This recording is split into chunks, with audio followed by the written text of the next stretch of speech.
Olá, pessoal.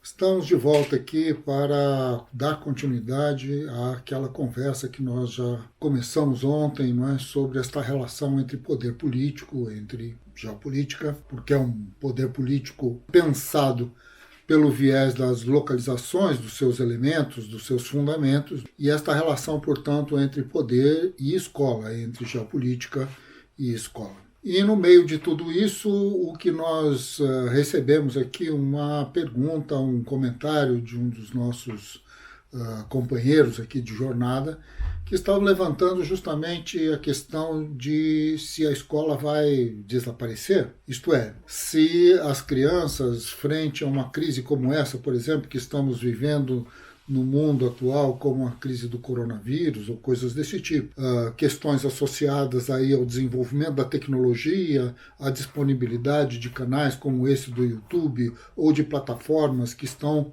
diretamente associadas à apresentação de cursos, de avaliações, etc. e tal, isso que a gente chama genericamente de educação à distância, se a presença de tudo isso não estaria colocando em questão a existência da escola. Bem, pode ser, não tenho como fazer prognóstico. O que acontece é que se isso ocorrer de fato, como muita gente anda apregoando e, digamos assim, apostando nessa possibilidade, eu diria que será um dos grandes desastres, não é, do processo geral de formação da civilização, tal como a gente imagina, uma civilização de caráter planetário. Na verdade, a escola aparece como um processo revolucionário. A escola faz parte da Revolução Burguesa e, nesse sentido, então, ela vai se recriando, ela vai se remontando e sobre ela vão se disputando muitos valores, muitas questões, como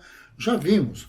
Mas, de qualquer maneira, acho que o essencial é que o fim da escola, quer dizer, o retorno, então, da formação educacional das novas gerações por parte de seus pais, por parte de seus preceptores, digamos assim, de avós, ou seja lá quem seja, na verdade, estabelecerá uma relação que tem como ponto de partida a dimensão ideológica que está colocada no campo da família e no seio da família os limites, né, de valores, de relações, de afetividades e tudo mais, associado então a um conjunto de conteúdos que estão colocados nos livros e muito provavelmente estarão colocados também nas redes sociais, na internet. Nesse sentido, então, no transcorrer da vida desse aluno, desse jovem, até chegar à universidade e fazer um curso não presencial, um curso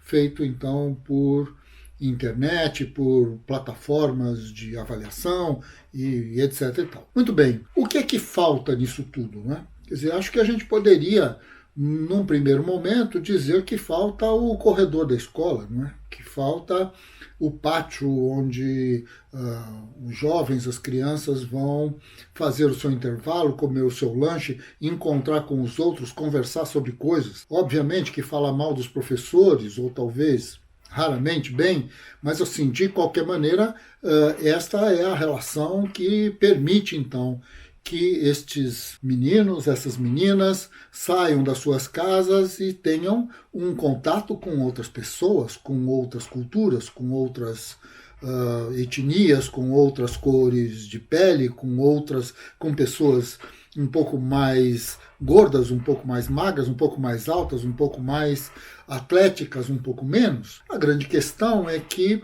esta vida que está relacionada, então, a um conjunto muito amplo e praticamente incontrolável de ideias e de questões, é que forma a escola e forma a vivência escolar. Na escola aprendemos muito mais do que equações, muito mais do que literatura, do que seja lá o que for, do que geografia, do que a localização dos países e seus papéis dentro do conjunto geral desta mundialidade, digamos assim, que vivemos hoje. A escola faz tudo isso associado a um determinado tipo de relação muito específico. A relação escolar, os amigos de escola, aqueles que de alguma maneira nos perseguem, aqueles que nos batem, aqueles que apanham, aqueles que sorriem, aqueles que jogam bola conosco, aqueles que vivem e que nesse viver nós nos sentimos às vezes derrotados, às vezes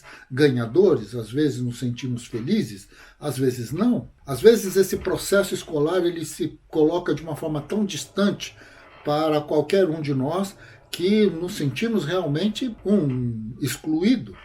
Outras vezes existe alguns momentos absolutamente mágicos onde descobrimos então que existem valores, que existem saberes que nos fazem bem, que nos fazem sentir vivos. Este processo como um todo, carregado de muitas culturas, de muitas possibilidades, de muitas vivências, de muitas famílias, de muitas pessoas, é que de alguma maneira vai fazer e vai dar sentido aos conteúdos. E são os conteúdos que de alguma maneira vão dar sentido à leitura dessas relações. Paulatinamente o processo de amadurecimento vai cruzando essas duas coisas. Não há nenhum sentido em permanecermos ou chegarmos à vida adulta e nos tornarmos então, digamos, membros de uma academia, do mundo, digamos assim, acadêmico, vamos estudar numa universidade e não vamos encontrar, não vamos conhecer ninguém que não seja pela via dos textos, dos chats que vão ser colocados para avaliação ou para fazer pergunta aos professores e tudo mais. Na verdade, tudo isso nos permite a apropriação de determinados conteúdos, mas não nos permite colocar esses conteúdos no contexto efetivo da relação social em que eles foram construídos. Existe uma necessidade fundamental da relação entre as pessoas, porque sem isso os próprios conteúdos, a própria existência, digamos assim, do conhecimento, ela está colocada em questão. Não é efetivamente ou única e exclusivamente o conhecimento escolar, aqueles conhecimentos que fazem com que sejamos adultos. Muitos de nós chegamos à vida adulta, chegamos realmente à efetiva relação social, vamos nos colocando à disposição das pessoas, tentando conhecer as pessoas e não necessariamente passamos pelos bancos das universidades ou do ensino médio ou tudo mais. Há um conjunto de questões que estão colocados justamente pela disponibilidade que cada um de nós possa ter dentro da relação social e do mundo no qual estamos sendo colocados, com o qual nós estamos nos envolvendo. No mundo de hoje, esta percepção de pertencer ao mundo global, de pertencer à planetariedade que é a humanidade, exige de nós, muitas vezes, que tenhamos acesso a muitos livros, a muitas aulas, a muitos professores, mas nada disso faz muito sentido se esse conjunto de relações também não for a relação no contexto do que é hoje a escola e do que a escola foi sempre, pelo bem ou pelo mal. Escolas onde a violência se realizou de fato, onde as pessoas foram perseguidas, onde outras foram falsamente colocadas no pedestal, às vezes com merecimento, às vezes não. Bom, não importa. A grande questão é que a construção da sociedade na escala social em que ela existe hoje no mundo, ela passa por uma organização que, na escala de cada uma das comunidades, quando somadas, se trata da escala global. E é isto que estabelece, então, a semelhança entre fazer, digamos assim, viver a vida escolar na China, no Vietnã, na Indonésia, na Austrália, no Brasil, aqui na Espanha ou em qualquer país da Europa ou em qualquer outro país africano, Moçambique, como eu já andei dando exemplos, e assim por diante. É este contexto, esta vivência, né, que faz sentido. É nesse momento, então, que a luta política se realiza. Porque, como já dissemos, tentar ter o controle sobre este processo de produção, de constituição das identidades dos povos, é tudo o que um grande ditador gostaria de ter.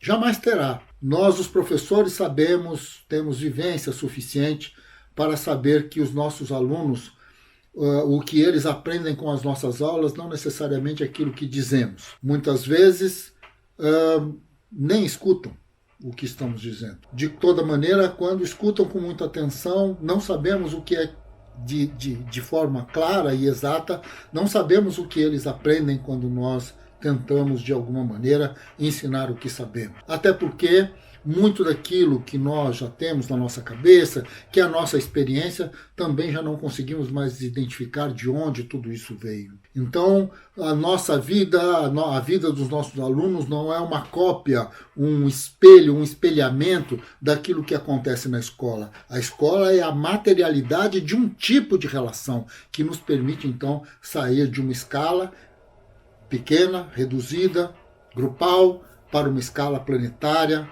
uma escala no campo da humanidade. Não é?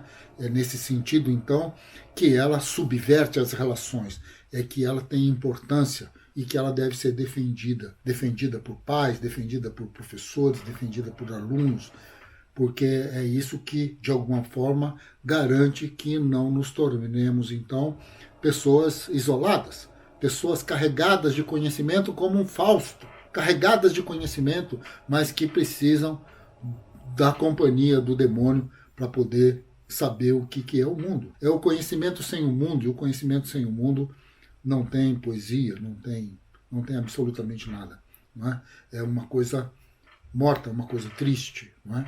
Então, nesse sentido, é que estão tentando disputar de um lado o poder sobre a escola e de outro lado alguns estão imaginando a possibilidade do mundo viver sem escolas. Acho que precisamos pensar sobre isso, não precisamos achar o nosso caminho, criar a escola que nós gostaríamos de ter. Não é?